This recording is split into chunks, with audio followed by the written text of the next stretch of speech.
Et si les plus grandes erreurs de la manifestation ne résidaient pas dans les désirs, mais dans la manière dont ils sont exprimés?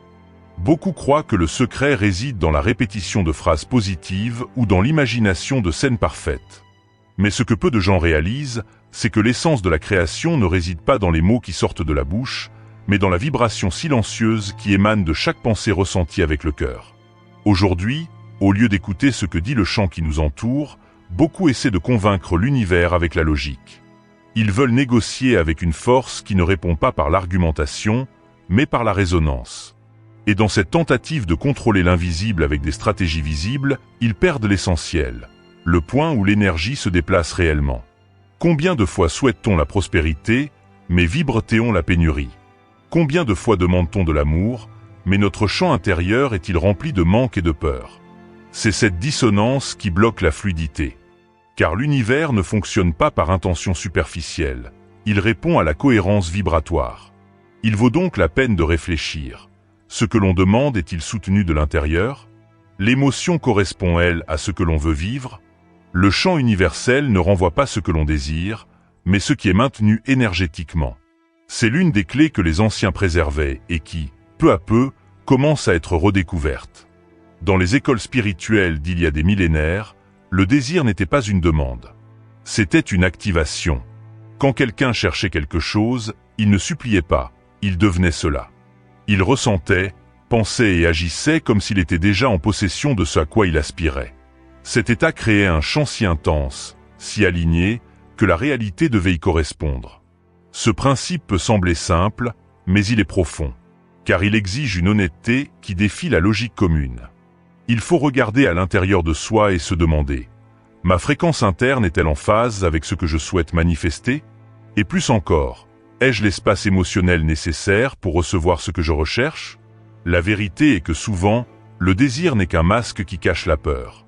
On désire l'argent, mais avec désespoir. On recherche l'amour, mais avec attachement. On rêve de liberté, mais avec culpabilité.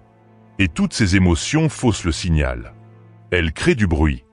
Et l'univers, en tant que champ de résonance, ne filtre pas les intentions. Il amplifie simplement ce qui vibre le plus fort. Dans les traditions les plus anciennes, cela était déjà compris. Les sages n'enseignaient pas des techniques pour conquérir des choses. Ils enseignaient des états de conscience. Ils montraient que la véritable manifestation commence lorsqu'il y a cohérence entre la pensée, le sentiment et la présence. C'est pourquoi tant de personnes utilisaient des pratiques telles que la visualisation profonde, les sons sacrés et la respiration consciente. Ces éléments n'étaient pas seulement des outils, mais des moyens de modeler l'énergie interne afin qu'elle reflète plus précisément ce que l'on voulait voir à l'extérieur. La visualisation, par exemple, n'était pas seulement de l'imagination créative. C'était un exercice consistant à ressentir la réalité souhaitée comme si elle existait déjà. Non pas avec anxiété, mais avec sérénité. Non pas comme quelque chose de lointain, mais comme un souvenir présent. Cela modifiait le champ énergétique et déclenchait le processus de matérialisation. Et quand on parle de son, on parle de fréquence. Les mantras n'étaient pas choisis au hasard. Chaque syllabe, chaque intonation, chaque répétition vibrait sur une fréquence spécifique. Répéter le son correct avec une intention élevée générait une reprogrammation interne. C'était comme syntoniser le corps et l'esprit sur une nouvelle station. Même la respiration, lorsqu'elle était utilisée de manière consciente, devenait un pont entre les mondes. Inspirer avec présence et expirer avec intention. Cela créait un espace interne pour que l'énergie s'organise. Et lorsque l'intérieur s'organise, l'extérieur répond. Cette sagesse n'a pas été perdue. Elle s'est simplement endormie au milieu du bruit de la précipitation et de la distraction. Mais elle revient. Cela apparaît entre les lignes de conversation profonde, dans des expériences mystiques, dans des éveils silencieux. Car il existe un appel qui traverse les cultures et les époques, invitant à revenir à l'intérieur. Et quand on comprend qu'il ne s'agit pas de forcer, mais d'aligner, tout change. L'effort fait place à l'abandon. Le désespoir se transforme en clarté. Le doute se dissout dans la confiance. Et c'est dans cet état nouveau que les miracles deviennent naturels.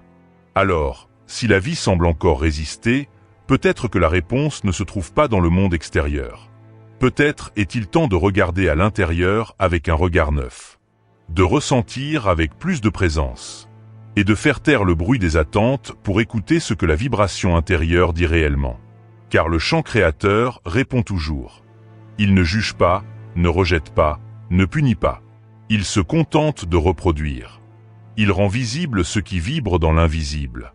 Il se réorganise au rythme du cœur. Il amplifie ce qui est maintenu avec une intensité émotionnelle. C'est pourquoi, chaque fois que vous vous sentez perdu, respirez profondément. Fermez les yeux. Et au lieu de demander, devenez. Au lieu de désirer, sentez comme si vous l'étiez déjà. C'est cette fréquence qui transforme. Si ce message vous a apporté de la clarté ou a éveillé quelque chose en vous, partagez cette énergie. Laissez votre vibration dans les commentaires. Aimez pour que ce contenu atteigne d'autres personnes qui sont également prêtes à se souvenir. Car ensemble, en fréquence, tout s'expand. Derrière chaque pensée, il y a une graine. Et cette graine, lorsqu'elle est nourrie par des émotions, commence à générer des ondes. Des ondes qui ne se limitent pas au corps. Des ondes qui touchent le champ environnant, traversent les distances et façonnent les circonstances. C'est le véritable langage qui relie l'être humain au tissu invisible de l'existence. La plupart des gens ne s'en rendent pas compte, mais l'univers répond tout le temps, et il répond avec précision. Pas à ce qui est dit, mais à ce qui est soutenu avec une intensité émotionnelle. C'est pourquoi vouloir quelque chose sans croire que c'est possible, c'est comme actionner une clé qui ne tourne pas. Le signal n'est pas clair et le retour devient instable. C'est là que les connaissances ancestrales se révèlent précieuses. Car elles n'enseignent pas comment conquérir, mais comment s'aligner. Elles enseignent que tout commence lorsque l'intérieur se réorganise. Et que ce n'est pas le désir qui fait bouger l'univers, mais l'équilibre des vibrations qui soutiennent ce désir. Au sein de cette sagesse, il existe des pratiques qui survivent depuis des millénaires. Des techniques qui ne vieillissent pas, car elles agissent directement sur la structure énergétique. L'une de ces pratiques est l'utilisation de la respiration consciente. Non seulement pour se détendre, mais aussi pour réguler les champs. Lorsque l'on respire avec intention, le corps cesse de réagir et commence à créer. Inspirer avec présence, retenir avec conscience, expirer avec confiance. Ce cycle transforme l'intérieur en une antenne subtile. Ce n'est pas seulement de l'oxygène. C'est une fréquence qui se façonne. Et plus ce rythme est stable, plus la transmission que reçoit l'univers est claire. Un autre pilier est l'écoute interne. Un exercice silencieux qui exige de la sensibilité. En ralentissant les pensées et en faisant taire l'esprit, il est possible de percevoir des signaux subtils. Cette sensation qui vous avertit avant que quelque chose ne se produise, ce rêve qui apporte une réponse sans mots, cette rencontre inattendue qui répond à une vieille question. Rien de tout cela n'est le fruit du hasard. Dans l'Inde ancestrale, on appelait cela pratyaksha, la perception directe. Un type de savoir qui ne dépend pas de la logique, mais de la connexion. C'est ainsi que les grands sages accédaient à la connaissance sans livre, sans débat. Ils s'asseyaient en silence et écoutaient. Car lorsque l'esprit se tait, la conscience parle. Et cette conscience n'est pas isolée. Elle fait partie d'un réseau plus vaste. Lorsque vous vous mettez en phase avec elle, vous commencez à percevoir que tout est lié. Les pensées ne sont pas seulement les vôtres. Les émotions ne naissent pas dans le vide. Chacun de nous est un nœud dans un réseau vibratoire. Et lorsque ce nœud s'aligne avec la vérité, la réalité se transforme. C'est pourquoi de nombreuses manifestations ne se produisent que lorsqu'il y a de l'espace intérieur. Le simple fait de vouloir ne fait pas bouger les choses. Mais le sentiment pur, sans anxiété, sans exigence, avec abandon, celui-là génère du mouvement. Parce qu'il est authentique. Et le chant répond toujours à la vérité ressentie. Les anciens maîtres savaient que les temples n'étaient pas seulement des lieux sacrés. Ils étaient des représentations physiques de structures invisibles. Chaque marche, chaque fenêtre, chaque autel reflétait des parties du voyage intérieur. En parcourant le temple, le disciple ne se déplaçait pas seulement dans l'espace, il se transformait de l'intérieur. Cette symbolique s'appliquait également au corps. Chakra, nadi, point d'énergie. Tout cela était compris comme faisant partie d'un système plus vaste. Et l'un des centres les plus sacrés était l'ajna, le point situé entre les sourcils, également connu sous le nom de troisième œil. Aujourd'hui, la science moderne identifie cette zone comme la glande pinéale. Une petite structure incroyablement sensible à la lumière, aux vibrations et à l'énergie. Dans de nombreuses cultures, elle était considérée comme le siège de la vision spirituelle, l'endroit où l'on voyait l'invisible. Lorsque cette glande est activée, la perception change. Les rêves deviennent plus nets. Les synchronicités augmentent. Les réponses arrivent plus clairement. Mais pour que cela se produise, il est nécessaire de préparer le corps et l'esprit. Et cela se fait par la discipline vibratoire. Une alimentation légère, le silence quotidien, des mantras spécifiques et des pratiques respiratoires sont les premières étapes. Peu à peu, l'énergie commence à monter. Et avec elle, la perception s'élargit. Les doutes cèdent la place à l'intuition. La peur se transforme en confiance. Et le chemin, auparavant incertain, se révèle. Cette expansion n'est pas mystique. Elle est naturelle. C'est le résultat d'un organisme en phase avec son origine. Le corps est fait pour vibrer en harmonie. Mais la précipitation, le bruit et la peur perturbent ce champ. C'est pourquoi il est urgent de retrouver son centre. La visualisation consciente est une autre ressource essentielle. Il ne suffit pas d'imaginer. Il faut ressentir. Lorsque l'on visualise avec émotion, on crée un souvenir anticipé. Le cerveau croit. L'énergie suit. Et la vibration s'aligne sur ce que l'on veut vivre. C'est comme si la réalité était déjà en train de se produire et que l'univers ne faisait que remplir les détails. Et ce détail est important. Il ne s'agit pas de convaincre l'univers. Il s'agit de se rappeler qui on est. Car lorsqu'on reconnaît sa propre nature énergétique, l'effort disparaît. Il ne reste que le flux. Et tout ce qu'on veut arrive avec légèreté. Dans les traditions anciennes, un enseignement simple et puissant était répété. Vous êtes déjà ce que vous recherchez. Cette phrase peut sembler poétique, mais elle recèle un code profond. Car tout ce que l'on souhaite manifester existe déjà, dans une dimension quelconque. Ce qui manque souvent, c'est d'ouvrir le canal. De laisser l'énergie circuler. Et comment permettre cela? En prenant soin de ce que l'on ressent. En choisissant ses pensées avec plus de conscience. En éliminant le bruit qui perturbe. En faisant taire la peur qui déforme. Et en vivant avec la certitude que l'univers écoute, toujours. Maintenant, c'est peut-être le moment de faire quelque chose de différent.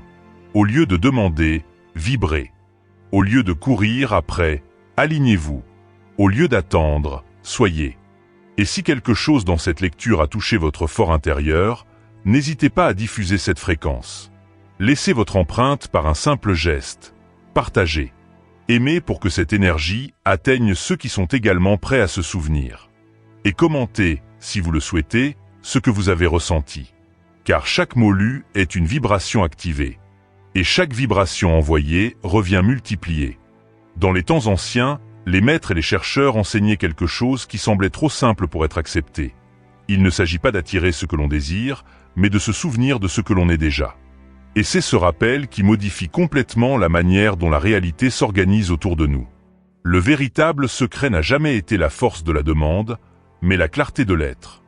Tant que l'on croit qu'il faut lutter pour conquérir, on perd de vue la vérité fondamentale. Le chant de la création ne répond pas à l'insistance, il répond à la présence. Et la véritable présence est silencieuse, centrée, vibrante. Il y a des milliers d'années, des textes sacrés ont été écrits non pas pour endoctriner, mais pour activer. Leurs mots portaient des codages énergétiques, conçus pour éveiller quelque chose qui était endormi à l'intérieur de l'être humain. Ce n'étaient pas seulement des idées. C'étaient des cartes, des directions, des clés pour se souvenir du langage perdu de la création. Dans la tradition yogique, par exemple, l'intonation du EM n'était pas un rituel, mais une reconfiguration. Chaque fois que ce son était émis avec intention, un alignement se produisait entre le corps, l'esprit et le champ subtil. Un retour à l'origine. Une étreinte silencieuse avec la source créatrice. D'autres symboles, comme le Sri Yantra, représentaient plus que de l'art. C'étaient des portails. Des géométries capables d'harmoniser ceux qui les contemplaient avec des plans d'harmonie profonde. Regarder ce symbole avec présence, c'était comme se réintégrer dans la structure primordiale du cosmos. Et quand on parle de visualisation, on parle de générer un mouvement interne. Le monde extérieur ne répond pas à des pensées éparses, mais à des sentiments cohérents. Quand quelqu'un visualise quelque chose avec une émotion authentique, le champ qui l'entoure se réorganise. L'invisible commence à prendre forme. C'est pourquoi les anciens disaient « ressens comme si c'était déjà le cas ». Non pas parce qu'il s'agit d'un jeu de rôle, mais parce que le sentiment est le pont. Il relie le présent au potentiel. Il transforme le désir en certitude. Et là où il y a une certitude vibratoire, la manifestation n'est qu'une conséquence naturelle. Des mots tels que « je suis prospère »,« je suis amour »,« je ne fais qu'un avec le tout » ne sont pas de belles phrases. Ce sont des affirmations vibratoires. Des codes de reprogrammation. Lorsqu'ils sont prononcés avec une véritable conviction, ils déclenchent un processus de restructuration énergétique. Ce n'est pas de la magie. C'est une mécanique subtile. Même les grands livres anciens n'étaient pas seulement des registres. Ils étaient des activateurs. Des lignes qui vibraient lorsqu'elles étaient lues avec conscience. Des symboles qui ne se contentaient pas de représenter, mais qui transmettaient de l'énergie. Et le message était toujours le même. Vous n'avez pas été créé pour mendier des miracles, vous êtes l'espace où ils se produisent. Cette phrase peut transformer. Parce qu'elle détourne l'attention de l'extérieur et ramène tout au centre. Au point où tout commence, le sentiment. La pensée. La vibration. Lorsque ce centre s'aligne, l'extérieur change. Le flux revient. L'abondance réapparaît. Les réponses arrivent. Et le plus beau, c'est que rien de tout cela ne demande d'effort. Cela demande seulement de la vérité. Cela demande de se rappeler que vous n'avez jamais été séparé de la source. Que ce que vous cherchez bat déjà en vous. Les traditions indigènes le savaient. Elles regardaient le ciel non pas à la recherche d'un dieu, mais comme un miroir d'elles-mêmes. Comme le disent les Upanishads, vous êtes cela. La même lumière qui illumine les étoiles bat dans votre poitrine. La même intelligence qui dessine les galaxies guide vos pas. La séparation n'était qu'une illusion créée par l'oubli. Et maintenant, le moment est venu de se souvenir. Car vous avez toujours été en dialogue avec l'univers. Vous ne le réalisiez simplement pas. Chaque pensée était un mot. Chaque émotion, une phrase. Chaque décision, une prière silencieuse. Et maintenant que ce dialogue est devenu conscient, tout peut être redessiné avec plus de légèreté. Quand tu vis en étant présent, tout change. Un simple regard vers le ciel devient une conversation. Un geste de gratitud se transforme en aimant. Un moment de silence ouvre des portails. Parce que le chant ne répond pas à l'apparence, il répond à la vibration derrière l'acte. Et à ce moment-là, en réalisant cela, quelque chose s'illumine. Une certitude sereine, il n'est plus nécessaire de chercher à l'extérieur. Tout commence à l'intérieur. L'abondance, l'amour, la guérison, la réponse, tout naît du champ intérieur. Et donc, maintenant, le choix vous appartient. Restez dans le bruit du désir ou plongez dans la clarté de l'être. Continuez à demander ou devenir ce que vous souhaitez attirer. Les outils sont à votre disposition. Le souvenir a déjà été activé. Le chemin est devant vous. Respirez profundament. Sentez votre poitrine se dilater. Et souvenez-vous, toute vibration émise revient. Toute intention claire génère un écho. Et tout cœur éveillé transforme ce qu'il touche. Si ce contenu a éveillé quelque chose en vous, partagez cette vibration. Aimez pour maintenir cette énergie en mouvement. Commentez ce que vous avez ressenti, car votre expérience peut aussi toucher d'autres personnes. Et si vous souhaitez rester en phase, soyez présent. Cet espace est plus que des mots. C'est un chant. C'est un temple vibratoire. Un rappel vivant de qui vous avez toujours été. Les portes sont ouvertes. La vibration a déjà commencé. Et maintenant, tout dépend de votre choix.